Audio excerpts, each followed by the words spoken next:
नमस्कार बंधुगण, आगे हमारे भिडियोटे আমরা কথা বলেছি প্রিমেচার ইজাকুলেশনে কি কারণ হয়, কি মুখ্য কারণ হয়। আজকে আমরা কথা বলবো প্রিমেচার ইজাকুলেশন কি ট্রিটমেন্ট হয়। প্রিমেচার ইজাকুলেশনে কিওর জন্য দুটো ট্রিটমেন্ট থাকে, একটা তো প্রপার মেডিকেশন গুলো আমরা দিই, और 2 নম্বরে আমরা আপনাকে কিছু এক্সারসাইজ গুলো বলি। প্রথম আমি আপনাকে কি মেডিকেশন গুলো দিই ওটা নিয়ে কথা বলবো। तो मोस्ट कॉमनली আমরা जो ड्रग यूज करी वो আছে সেরোটোনিন রিএপটেক ইনহিবিটরস। ওটা আলাদা আলাদা ডোজ হয়, অনেকবার ডেইলি নিতে হয়, অনেকবার ওটা অন ডিমান্ড দিই আমরা। 2 নম্বরে দিই আমরা ইরেকটাইল ডিসফাংশন আমরা অ্যাসোসিয়েট আছে, তো ওটার জন্য মেডিকেশন গুলো দিই। और 3 নম্বরে আপনার কোনো বডি ইমেজটা খারাপ লাগছে তো অ্যান্টি এনজাইটি या অ্যান্টি ডিপ্রেশন মেডিকেশন भी সঙ্গে দিতে লাগতে পারে। 2 নম্বরে আছে কিছু এক্সারসাইজ গুলো বলি যেটা আপনাকে পার্মানেন্টলি কিওর করবে।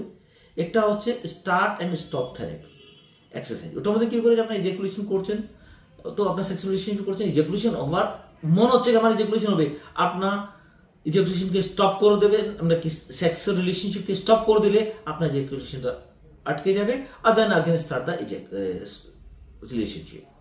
2 নম্বরে স্কুইজ টেকনিক। ওটার মধ্যে কি করি, আপনার পার্টনার যদি আপনার ইজাকুলেশন স্টার্ট মনে হচ্ছে কি আমার ইজাকুলেশন হয়ে যাবে, ইমিডিয়েটলি আপনার প্রেসটাকে বার করে ওটা উপরে যে আপনার গ্ল্যান্স আছে ওটাকে একটু প্রেস করে রাখুন। ওটা বলি আমরা স্কুইজ টেকনিক। এটা আপনার নিজে भी করতে পারেন, আপনার পার্টনার भी এটা করতে পারে।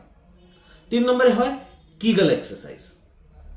কিগল এক্সারসাইজ করলে আপনার প্রিমেচার ইজাকুলেশন আর ইরেকটাইল ডিসফাংশন দুটোতেই লাভ পাবে।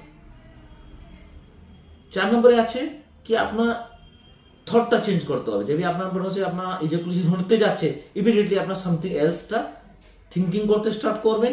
যেরকম ওটা থিঙ্কিং স্টার্ট করবেন যে ইজাকুলেশন হচ্ছে ওটা আপনার চলে যাবে।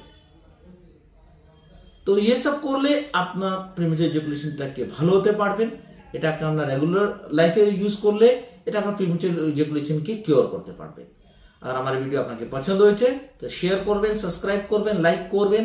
নমস্কার।